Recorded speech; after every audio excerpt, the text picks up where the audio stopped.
essa música vocês vão de convir que fere os ouvidos de uma pessoa da minha geração, mas enfim. Eu tenho filhos e eu não sei se eu consigo influenciar muito meus filhos. Eu sei que o contrário é verdadeiro. E fui parar em várias músicas, em várias festas de música eletrônica por causa disso. Tipo Milton Nascimento, você tem que estar onde o filho está. Então lá fui eu para raves e congêneres.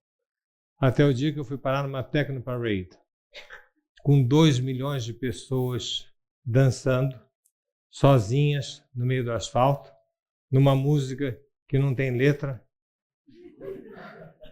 e que os mais velhos aqui chamam de batistaca. Né? E eu chego naquilo lá e vejo 2 milhões de pessoas assim, tchum, tchum, tchum, tchum, tchum, tchum, tchum, né? Eu assim, bom, o Chico tem razão, abriram a porta do Sanatório Geral, né? São 2 milhões de delirantes graves, né, que estão aqui juntos. Mas isso iria contra qualquer estatística que eu conhecia da psiquiatria, que pudesse ter tanto louco junto em torno de uma música que se define por diferença de batidas por minuto e que não tem letra.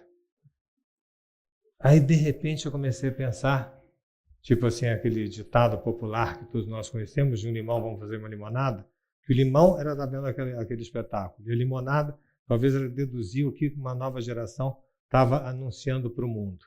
Claro que eu preferia esse caminho, saber o que eles estão dizendo. Eles estão dizendo que você pode estar junto sem se compreender. Eu repito, você pode estar junto sem se compreender. Coisa que para as pessoas acima de 40 anos de idade aqui presentes, ou em casa presentes, é uma coisa meio esquisita. E aquilo era tudo muito estranho, e realmente eu entendi que essa geração mutante estava descobrindo os monólogos articulados. Eu venho de uma formação iluminista, uma formação humanista, como a maioria dos presentes aqui, e nessa formação o diálogo é fundamental, e eu estava me deparando com 2 milhões de pessoas que dividem monólogos. Eu dividir monólogos não é tão besta quanto possa se pensar ao dizer, tá ligado? Tá ligado não é só um sinal fático, não é só um sinal de testagem de canal, é dizer para o outro, olha, isso que me toca, te toca de alguma maneira? Isso é uma novidade em 28 séculos da nossa humanidade. Nós sempre tivemos uma hierarquia no sentido, uma forma de estarmos mais perto ou mais distante daquilo que se definia como padrões de verdade.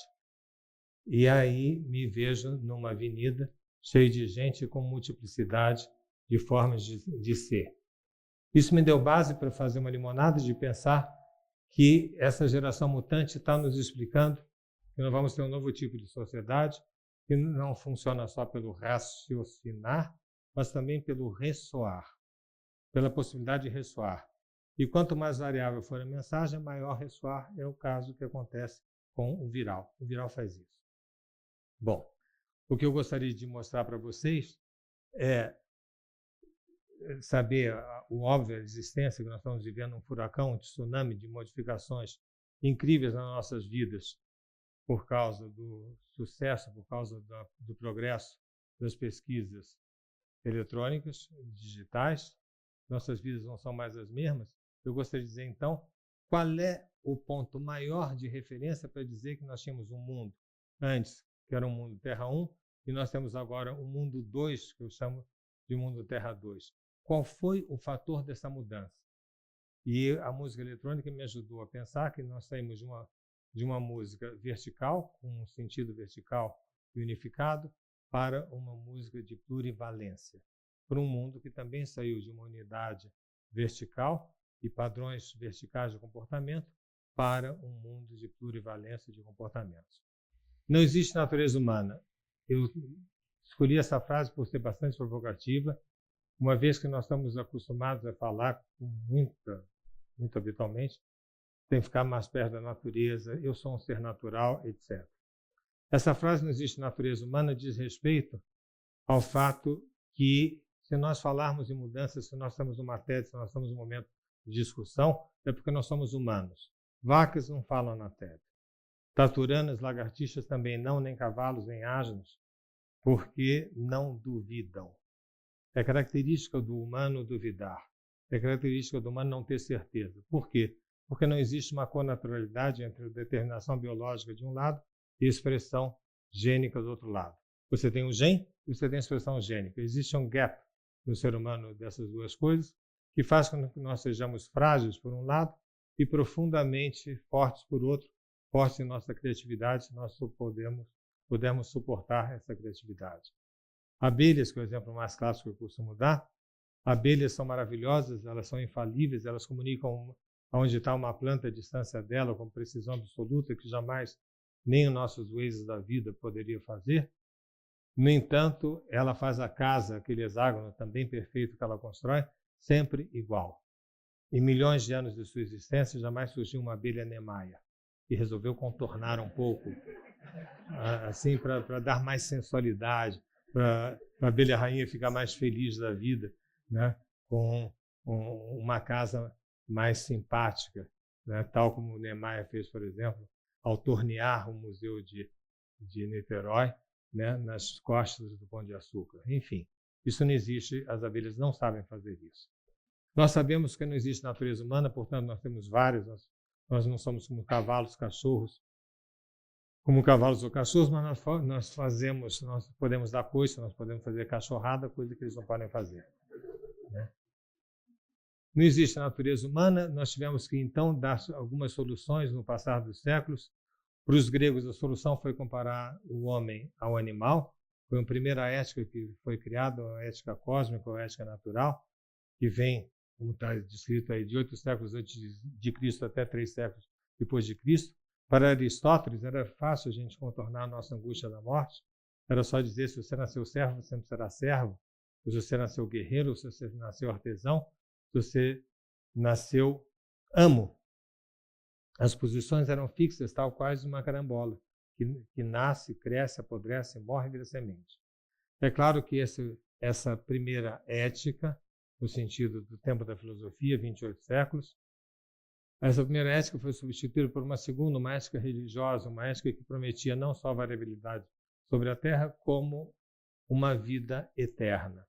A ética religiosa vai de 3 séculos depois de Cristo, que é a data de Constantino, quando Constantino se converte ao cristianismo, até o século XVIII, até o terremoto de Lisboa, até dia 1º de novembro de 1755, e os filósofos, que hoje em dia a gente chama de iluministas, da época, é claro que eles não se chamavam assim, os filósofos, especialmente Kant, descreve isso na abertura do seu manifesto humanista. Nós não podemos mais nos basear nem na natureza, nem na religião. O homem tem que ser valência para o próprio homem, o homem tem que ser o homem tem que se comparar ao outro homem, e assim surge o humanismo, no momento que a gente usa o homem como transcendência. O que me parece mais fundamental, nós entendermos que nós temos um padrão vertical, uma arquitetura vertical de relacionamento social, para uma estrutura horizontal. Essa mudança é uma mudança imensa, sair da verticalidade e entrar na horizontalidade. Ao fazer essa mudança, nós saímos de um comportamento vertical, padronizado, hierárquico, focado, que são os valores até muito pouco tempo, divididos, linear, rígido, progressivo, esperado, garantido e disciplinado, para tudo o contrário disso. O mundo atual, a pós-modernidade, a globalização, o Terra 2, o nome que vocês preferirem chamar, não é nada disso tudo, ele é horizontal, ele é múltiplo, ele é colaborativo, ele é diverso, ele é flexível, ele é criativo, surpreendente, ele é arriscado, ele é responsável. Não vou poder analisar cada uma desses elementos, fico só com o último. Quero lembrar a vocês que quanto mais disciplina você tem no lado social, menos responsabilidade você tem. Quanto mais responsabilidade, menos disciplina. Nós estamos saindo da disciplina e entrando no responsável. No julgamento de Nuremberg, quando os assassinos nazistas são perguntados se são culpados ou não, eles dizem, não, eu não sou culpado, porque eu cumpri a ordem. Porque eles eram disciplinados e logo eles alegam falta de responsabilidade. O mundo atual, né, responde a esses novos parâmetros. E nós podemos analisar rapidamente alguns desses efeitos, como na política. Nós vamos ter partidos no mundo que cada vez mais quebra os intermediários. Nós vamos ter partidos ou não vamos ter partidos? É uma coisa que se discute. Qual é o futuro do partido político? Seguramente não será mais do que ele teve até hoje. Como é que vai ser o trabalho? O trabalho vai ser uma coisa que a pessoa vai ter um trabalho durante a vida inteira, se aposentar, ficar feliz? Claro que não. Nenhuma pessoa dessa sala aqui vai ter um só trabalho na sua vida, vai ter no mínimo 3, provavelmente 5, e não necessariamente conectados um com o outro. A educação.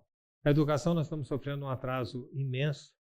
A educação, nos últimos 300 anos, evoluiu do quadro preto para o quadro branco, só. Ela desconhece completamente o que seja inteligência artificial e a necessidade de nós trabalharmos hoje em dia na interface com o progresso da inteligência artificial. Tudo aquilo que for passível de captura pelo algoritmo será feito e melhor que o humano pela inteligência artificial. Mas a inteligência artificial duvida como nós duvidamos? Não. Por isso que se diz que não existe inteligência artificial forte ainda. Poderá vir a ter? Poderá não vir a ter? É um grande debate. Uns acreditam que sim, outros acreditam que não. Eu duvido seriamente, porque a essência do humano sendo vazia não é capturável em algoritmo que seja passível de ser repetido. Nascimento e morte viraram escolhas nas nossas vidas. Nem sempre para o melhor, né? Mas anões ganham a possibilidade na corte americana de pegar gens não anões e transformar em anão. Ou gens de não surdos e transformar em surdos. A morte virou também um cardápio. Como é que você quer morrer? Você quer morrer normalmente? Você quer eutanásia? Você quer distanásia? Você utilizar todas as possibilidades de prolongar a sua vida? Você quer a ortotanásia? Como é que você quer morrer? A adolescência não é mais algo de 15 anos de idade, é uma coisa de 50 anos de idade. Hoje em dia, quando a pessoa chega no ápice, entre aspas, da sua vida profissional, descobre que tem mais 50 anos pela frente. É um verdadeiro cavalo de Troia. A maioria das pessoas aqui vai viver até 90 anos e seus netos vão viver 120, 130. Seus netos vão fazer vestibular para medicina aos 110 anos de idade. Quem está bem ou quem está mal nesse novo momento? Mulher ou homem? É mulher. Embora, nesse aspecto estou falando, no aspecto do lado social, a mulher nada de braçada sobre o homem na arquitetura horizontal de Terra 2 ou da pós-modernidade. Ela leva uma imensa vantagem. Os homens estão dançando miudinho para saber o que fazem com a sua dificuldade em ser diverso. A família vai deixar de existir? Não, a família não vai deixar de existir, não pelas boas razões que as igrejas podem preconizar, porque ela é tão simpática, tão formidável a família, mas é porque ele é o último bastião para o qual a gente recorre naquilo que nos falta, e quando nem a família resolve, a gente descobre que a gente tem que inventar uma solução. A família vai ser fundamental, não pelo que ela dá, mas pelo que ela não dá. Pelo que ela não dá, vai forçar a invenção criativa de cada um. O amor vai deixar de ser, já está deixando de ser, intermediado, quer dizer, ou seja, eu estou com você por causa do pai, da mãe, do filho, da herança, da sociedade, da política, seja do que for, para ser um amor como os meninos das festas Brave, um amor sem explicação, amor, verbo intransitivo, famosíssimo título de Mário de Andrade. Por que a gente está tão polarizado? Por que a gente não fala com os amigos em quem você votou? A polarização vai deixar de existir? Não, ela vai piorar. Então, a tentativa de determinar novos consensos unitários e verticais não tem nenhuma possibilidade em Terra 2 nem na globalização. É ao contrário. A polarização é a possibilidade de diversas verdades conviverem ao mesmo tempo. Eu falei sobre tempos éticos que nós vivemos nos últimos 28 séculos, aqueles tempos cósmico, religioso e racional. Nós necessitamos uma nova ética. E o novo padrão ético será semelhante ao padrão que os artistas têm. Artistas são pessoas que, insatisfeitas com o mundo, não existe nenhum artista satisfeito, senão não seria artista. Insatisfeitos com o mundo, eles criam e se responsabilizam pelo que eles fazem. Não muito contente com os girassóis que via, Van Gogh fez girassóis Hoje em dia a gente vê os girassóis da natureza com os olhos do girassol de Van Gogh. Volpe viu festas juninas, que hoje em dia a gente vai em verdadeiras reuniões de Volpe. Chico nos cantou uma banda que é impossível não escutá-la ao ver uma. Jorge Amado nos mostra, por exemplo, os Capitães da Areia, que faz quando a gente passa no Porto de Salvador, a gente veja os Capitães da Areia.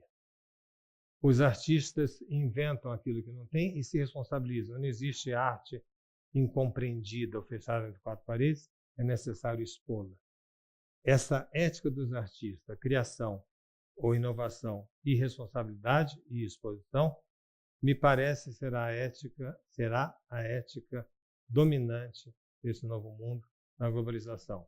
Isso não quer dizer que nós teremos o talento de Jorge Amado, de Chico Buarque de Holanda, de Van Gogh, de Volpe e de outros mais, mas nós teremos a obrigação de saber que o mundo de hoje tem um intangível que chegou para ficar, frente ao qual nós teremos que inventar, nos responsabilizar, e é uma chance única na história do homem, dado que nós estamos vivendo um novo renascimento. Obrigado.